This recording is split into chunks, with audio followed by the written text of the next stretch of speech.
CRCL stock analysis for tomorrow and onward, Friday. In this 1-minute video, I'm telling you whether Circle Internet Group is a buy or not for me.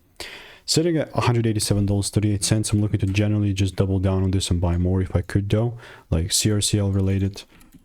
I have 18 results in the Discord, like not that much, you know, it's the just decent amount of previous callouts.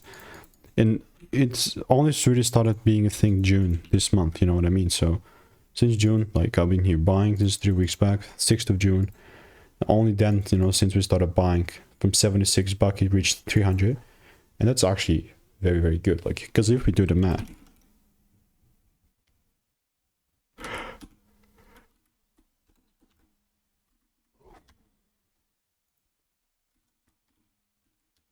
it's like almost a 3.7x, right? And unless I see like a second shift here, I will not be getting into any sort of swing longs.